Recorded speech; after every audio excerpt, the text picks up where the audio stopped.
What is wealth? Is it a mountain of gold coins gleaming in a hidden vault? Is it the power to command armies to build cities that touch the sky? Or is it something more? Something that flows through time, changing shape, changing hands, but always defining our world?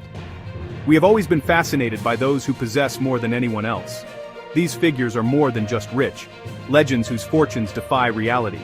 Their stories are woven into the very fabric of our history, shaping empires, defining what is possible. They are the titans of treasure, the masters of money. Our journey begins in the 14th century BCE under the brilliant Egyptian sun. Here we meet a ruler whose name echoed with power, Amenhotep III. He was not just a king, he was considered a living god on earth, ruling over the new kingdom at its peak. His wealth was beyond comprehension.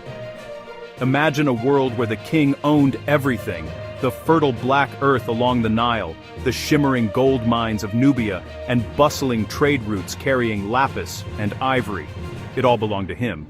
His treasury was not a room, it was the entire nation.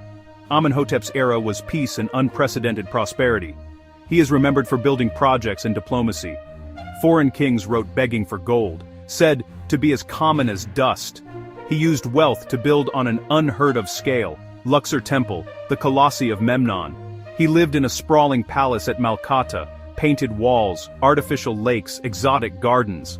Amenhotep's wealth was absolute, not measured in coins that didn't exist, but in control over food, labor, faith, and gold. He was the sole shareholder of Egypt, and business was booming, the engine of a civilization. We leap forward to the 1st century BCE. The world has changed. Great empires clash for dominance. A new power rises in the West: Augustus Caesar, the first emperor of Rome. After civil wars, he ruled lands from Spain to Syria. His personal fortune was staggering, about 1/5 of the empire's economy. He took Egypt as his personal domain, the ancient breadbasket. Grain flowed to him, taxes flowed to him. If you're enjoying this journey, like and subscribe for more intriguing videos. He owned vast estates and personally financed the army. He found a city of brick and left it marble, forums, temples, aqueducts, all on his tab. He gave cash handouts and paid for grand games. Senators had villas. Augustus owned entire provinces. By today's measure, his fortune equals trillions. He paid veterans and secured the legion's loyalty, laying the bedrock for the Pax Romana. Loving this epic timeline? Tap like and subscribe now to follow the richest figures of every century. The next chapters will surprise you. Our timeline carries us to the 11th century, the powerful Song dynasty. Here we meet Emperor Shenzong of Song. The Song economy reached roughly a quarter of global output, and he held the keys.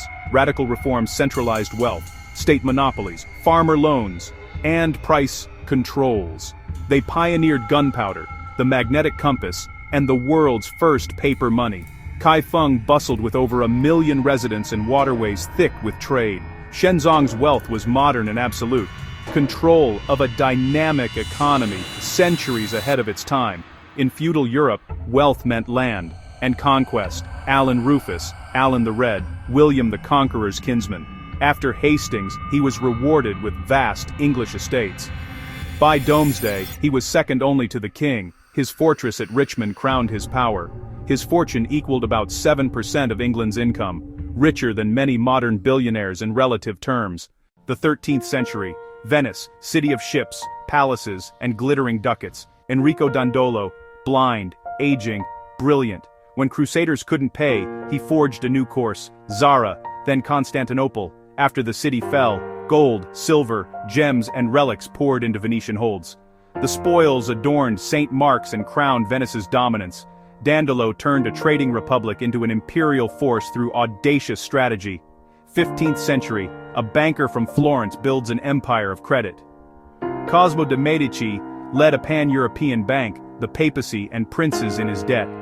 From London to Bruges, money moved at his command. They perfected double-entry bookkeeping and letters of credit, money that travels faster than armies.